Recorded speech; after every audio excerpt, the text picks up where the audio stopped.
வாழ்க வளமுடன். நான் உங்கள் புவனா சிவகுமார்.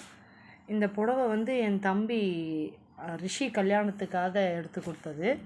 இதுக்கு வந்து ப்ளவுஸ் பச்சையா பாஸில் இதுக்கு வந்து ப்ளவுஸ் வந்து நான் மங்களத்துக்கிட்ட கொடுத்துருந்தேன் ஆரி ஒர்க் பண்ண சொல்லி.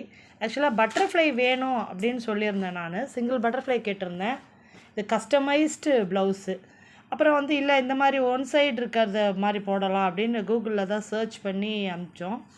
நான் அனுப்பிச்சது வந்து வேறு சாரியோட கலர்ஸு. மங்களம் இந்த சாரிக்கு மேட்சாக அவங்களாவே வந்து இதை பாருங்கள், ரொம்ப அழகாக வந்து உள்ள ஒரு அவுட்லைன் ஒரு எல்லோ கோல்டன் கலர் கொடுத்துருக்காங்க. உள்ள சாரியோட இந்த கோல்டன் ஒரு மாதிரி எல்லோ இருக்குது பாருங்கள், அந்த எல்லோவே இந்த இதில் கொண்டு வந்திருக்காங்க.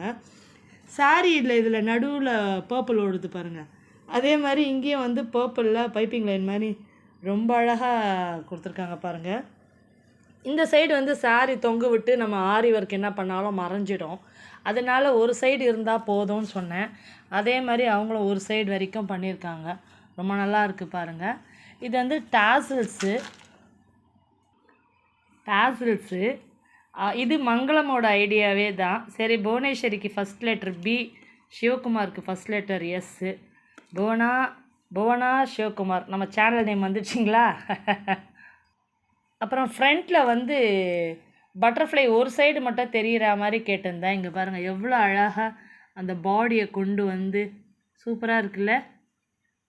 மங்களமோட இது நல்லா பண்ணியிருக்காங்க ஆரி ஒர்க்கு. இந்த பைப்பிங் லைன் நான் கேட்கவே இல்லை. அவங்களாவே வந்து சரி ப்ளைனாக இருந்தால் நல்லா இருக்காது மிஸ் அப்படின்னு சொல்லிட்டு இந்த பைப் லைன் அவங்களாவே கொடுத்துருக்காங்க. அப்புறம் வந்து கையில் வந்து இந்த மாதிரி எனக்கு ஹேங்கிங்ஸ் மாதிரி வேணும் அப்படின்னு கேட்டிருந்தேன். ரொம்ப நல்லா பண்ணியிருக்காங்க பாருங்களேன். அதாவது பட்ஜெட் ஃப்ரெண்ட்லி, அதை தான் சொல்லணும். கஸ்டமைஸ்டு ப்ளவுஸு மங்களமோடது. கஸ்டமைஸ்டு ப்ளவுஸ் வித் டாசில்ஸ், கையில் ஹேங்கிங்கோட சூப்பராக இருக்குது பாருங்கள். With stitching charge 1800. நல்லா இருக்குங்களா? நல்லா இருந்தால் கமெண்ட் பண்ணுங்கள். நீங்களும் மங்களம் கிட்ட கொடுங்க. நம்ம கோவொர்க்கர்கிட்ட கொடுத்தா மாதிரியும் ஆச்சு, அவங்களையும் வந்து வளர்த்துட்டா மாதிரி ஆச்சு. தேங்க்யூ. வாழ்க வளமுடன்.